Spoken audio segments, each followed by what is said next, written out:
Hello friends, कैसे हैं आप सब। उम्मीद है आप सब अच्छे होंगे। तो फ्रेंड्स, मेरे पास एक कमेंट आया था कि पीसीएस के लिए बुक्स जो है वो बता दीजिए, कौन कौन सी बुक फॉलो करें और कौन सी बुक पढ़ें, राइटर या फिर जो भी पूछ रहे थे उनसे रिगार्डिंग कि पीसीएस के एग्ज़ाम के लिए हम किस बुक को फॉलो करें।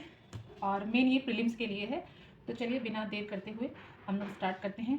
तो देखिए, जो भी पीसीएस का एग्ज़ाम जो सिस्टर हमसे पूछी थी, आप अगर पीसीएस के एग्ज़ाम की प्रिपरेशन स्टार्ट करना चाहती हैं तो आपके पास सबसे पहले ये होना चाहिए जो कि है सिलेबस। आपके पास अगर सिलेबस नहीं होगा तो आपको पता नहीं चलेगा कि हमें क्या पढ़ना है और क्या नहीं पढ़ना है, क्योंकि इसका इतना वास्ट सिलेबस रहता है और इतनी ज़्यादा कन्फ्यूजन चीज़ें होती हैं। और खासकर अगर आप यूट्यूब वगैरह में सर्च कर रहे हैं तो उससे थोड़ी सी आपको कन्फ्यूजन हो सकती है। तो अगर आपके पास सिलेबस रहेगा तो आप टू द पॉइंट और टू द टॉपिक आप पढ़ सकते हैं। अदरवाइज़ फिर आपको बहुत ज़्यादा जो है कन्फ्यूज़न रहेगी। तो सबसे पहले आप सिलेबस लीजिए। और नेक्स्ट है ये जो हमारा प्रीवियस ईयर क्वेश्चन पेपर होता है। तो ये तो मेरे पास 2023 का है, उसके बाद से मैंने नहीं लिया है। आप अभी लीजिएगा तो आपको 25 तक के जो है वो सॉल्व पेपर मिल जाएंगे। इसमें आपको सॉल्व पेपर जब अगर मिल जाएगा तो आप उससे जो है पेपर का पैटर्न समझ लेंगे कि पेपर जो है वो होता कैसा है एक्चुअल में, एग्जाम में क्या क्वेश्चन पूछे जाते हैं। पहले कैसा पैटर्न था, जैसे कि अभी पिछले कुछ सालों से पैटर्न जो है वो चेंज हो रहा है धीरे धीरे। तो इस हिसाब से 24 का जो पैटर्न था वो थोड़ा सा एकदम से अलग हो गया था और 25 में फिर से अलग जो है वो पैटर्न आ गया था। तो इस हिसाब से आप जो है एग्जाम का पैटर्न समझ पाएंगे। तो ये दोनों बुक आपको लेनी है। उसके बाद हम आते हैं सब्जेक्ट्स में, हमें कौन से सब्जेक्ट की कौन सी बुक लेनी है। तो सबसे पहले अगर मैं बात कर लूँ कि आपको हिस्ट्री के लिए क्या पढ़ना है, सबसे मेन जो सोर्स है हिस्ट्री का, उसके लिए हमें क्या रखना है। तो हिस्ट्री के क्वेश्चन अच्छे खासे रहते हैं। तो हिस्ट्री के लिए आपको पढ़ना है एंशिएंट और मेडिवल। मैंने एनसीईआरटी से की है। मैंने एंशिएंट हिस्ट्री के लिए और मेडिवल के लिए कोई भी अलग से स्टैंडर्ड बुक नहीं ली है। मैंने सिर्फ इन्हीं से पढ़ा है, जो कि है एनसीईआरटी। और मॉडर्न हिस्ट्री के लिए मैंने सिर्फ ये स्पेक्ट्रम पढ़ा है। तो देखिए, कहते हैं ना कि जितना लिमिटेड आप सोर्स रखेंगे उतना ही आपके लिए अच्छा रहेगा। वैसे तो बहुत सारी बुक्स आती हैं, अगर आप एक ही सब्जेक्ट के 2 से 3 किताबें पढ़ेंगे तो फिर आपका सिलेबस कभी कंप्लीट नहीं हो पाएगा और प्लस आपको कन्फ्यूजन अलग रहेगी। तो आपको करना क्या है कि एक सब्जेक्ट के लिए एक ही जो है वो रिसोर्स फॉलो करना है। कोई एक सब्जेक्ट के लिए 2 से 4 रिसोर्स पे नहीं भागना है। तो मैंने सिर्फ मॉडर्न के लिए सिर्फ ये रखा हुआ है स्पेक्ट्रम। तो स्पेक्ट्रम पढ़ती हूँ और साथ में ये है एंशिएंट हिस्ट्री। तो ये सबको मैंने बहुत बार पढ़ लिया है और अब जो है मैं ज़्यादातर नोट्स बना करके उसी से बार बार रिवाइज करती हूँ। जो भी मेरे नोट्स हैं उन्हीं से करती हूँ। तो आप इसके लिए स्पेक्ट्रम जो है वो यूज़ कर सकते हैं मॉडर्न हिस्ट्री के लिए और एनसीईआरटी। और इसके बाद आते हैं ज्योग्राफी। तो ज्योग्राफी के लिए मैंने सिर्फ ये 2 बुक फॉलो की है, जो कि है हमारा ये 11th क्लास की एनसीईआरटी और प्लस ये जो है हमारे पास परीक्षावाड़ी। मैंने ये सिर्फ 2 बुक फॉलो की है और इसी से नोट्स बनाए हैं। और कुछ यूट्यूब से कुछ टॉपिक जो समझ नहीं आते वो यूट्यूब से मैं कर लेती हूँ और उसके नोट्स बना लिए हैं। और इसके साथ ही हाँ, मैं आपको एक बात और बताते चलूँ कि आपके पास घटना चक्र, ये बहुत से लोग कहते हैं कि हाँ अब घटना चक्र का उतना रिलेवेंट नहीं रह गया, लेकिन मुझे लगता है कि हाँ 25 का जो एग्ज़ाम आया था, मैंने जो क्वेश्चंस किए उसके मैंने घटना चक्र से ही पढ़ के किए हैं।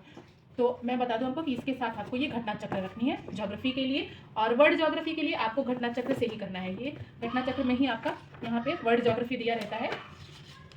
आप यहीं से जो है वर्ल्ड ज्योग्राफी कर सकते हैं। आपको मतलब वर्ल्ड ज्योग्राफी के लिए मुझे नहीं लगता कि कुछ आपको अलग से पढ़ना है।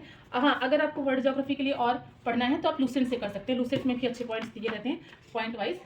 तो आप जैसे कि ये विश्व के प्रमुख द्वीप है, ये फैक्ट है। फैक्ट आपको वर्ल्ड ज्योग्राफी में आपको ज़्यादातर फैक्ट ही रटना होता है, जैसे कि जो भी जलप्रपात है, प्रमुख झीलें हैं विश्व की, और विश्व के प्रमुख द्वीप हैं, ठीक है, और राजधानियाँ। तो ये सारी चीज़ें आप इसी से जो है लूसेंट से कर सकते हैं। ये लूसेंट तो आपको पढ़ना ही है। फैक्ट रटने के लिए आपको लूसेंट तो रखनी ही रखनी है। हिस्ट्री के लिए भी मतलब हमें लगता है कि सारे सब्जेक्ट के फैक्ट अगर आपको फैक्ट वाइज, क्योंकि अब एग्ज़ाम इतना जो है इस तरीके से हो गया कि आपको फैक्ट भी आने चाहिए और साथ के साथ में आपको जो है डिटेल एनालिसिस से पढ़ाई भी करनी है, साथ में फैक्ट भी रटने हैं। तो ये हो गया आपका ज्योग्राफी के लिए, ये ज्योग्राफी का हो गया और हिस्ट्री का हो गया। तो हिस्ट्री के लिए भी मैं दिखा दूँ आपको। हिस्ट्री का भी ये घटना चक्र है मेरे पास है, सब 2023 का एडिशन है। मैंने उसके बाद से एग्जाम दिया है तो तभी का मेरा लिया हुआ है, मैंने फिर दोबारा नहीं लिया। तो ये हिस्ट्री का हो गया आपका। अब आते हैं हिस्ट्री के बाद जो मेजर सब्जेक्ट है, मैं पहले आपको बता दूं पॉलिटी। तो पॉलिटी के लिए सबको पता है कि एम लक्ष्मीकांत सबसे बेस्ट बुक है। एम लक्ष्मीकांत पढ़िए और उसके साथ में आपको घटना चक्र लगानी है। ये है घटना चक्र। इससे आपको, और इसमें भी आपको एम लक्ष्मीकांत में मुझे लगता है कि सारा कुछ आपको नहीं पढ़ना है, आपको इस सिलेबस के अकॉर्डिंग पढ़ना है। सिलेबस में जो टॉपिक दिए गए हैं और प्लस आप प्रीवियस ईयर क्वेश्चन लगाएंगे तो आपको पता चलेगा कि किस किस टॉपिक से ज़्यादा क्वेश्चन पूछे जाते हैं। तो उस टॉपिक को, उस चैप्टर को आपको अच्छे से पढ़ना है। बाकी और पूरा नहीं पढ़ना होता कि आपको इतनी मोटी बुक आपको पूरी नहीं पढ़नी होगी। आपको कुछ मेजर पॉइंट्स है, कुछ मेजर टॉपिक है, जैसे हो गया आपका फंडामेंटल राइट, डीपीएसपी, प्रेसिडेंट हो गया, वाइस प्रेसिडेंट हो गया, और जो है कोर्ट हो गया, हमारा सुप्रीम कोर्ट हो गया, तो न्यायपालिका, यही सब चीज़ें हमको ज़्यादा जो है फोकस के साथ पढ़नी है। और जैसे संविधान संशोधन हो गया, प्लस आपको आर्टिकल्स लर्न करने हैं। तो ये दोनों हो गई आपकी जो है पॉलिटी के लिए। अब आते हैं यूपी स्पेशल। तो देखिए, मैंने यूपी स्पेशल के लिए कोई बहुत स्टैंडर्ड बुक नहीं फॉलो की है। मैंने सिर्फ और सिर्फ ये मतलब दृष्टि की आती है, मैंने घटना चक्र की यही पढ़ी है, और इसी से हर बार मैं एग्ज़ाम में यही पढ़ के देती हूँ। और मुझे नहीं लगता कि इसके अलावा और आपको कुछ और यूपी स्पेशल के लिए, खासकर प्रीलिम्स के लिए, आपको कुछ भी पढ़ने की ज़रूरत है, क्योंकि अब यूपी स्पेशल के क्वेश्चंस इतने ज़्यादा आते भी नहीं हैं एग्ज़ाम में, मुश्किल से 2 से 4 क्वेश्चन रहते हैं, तो वो आप इस बुक को पढ़ के आराम से कर सकते हैं। नेक्स्ट आता है इकॉनमी।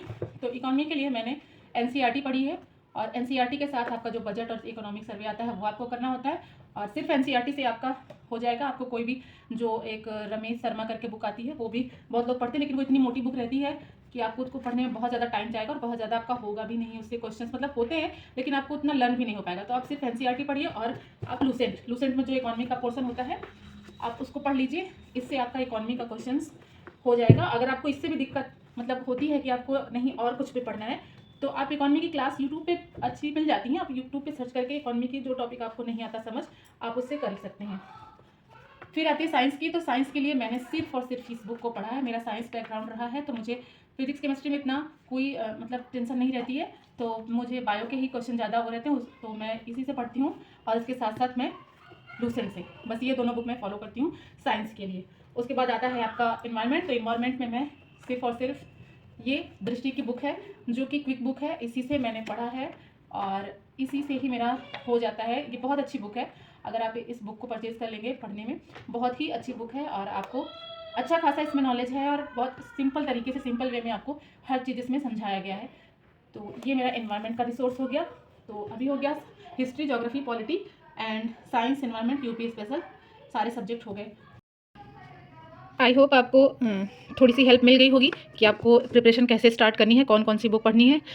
तो चलिए, आज की वीडियो में इतना ही। अगर आपको कोई भी और भी हेल्प चाहिए होगी तो कमेंट करके ज़रूर बताइएगा। मुझसे जितना हो सकेगा मैं आपकी हेल्प ज़रूर करूँगी, और जो भी कुछ मुझे पता है, जैसे मैं अपनी प्रिपरेशन कर रही हूँ, और स्ट्रेटजी के लिए कि कैसे स्टार्ट करें 2026 के लिए, उसके लिए मैं खुद अपनी स्ट्रेटजी जो है वो अभी बना रही हूँ।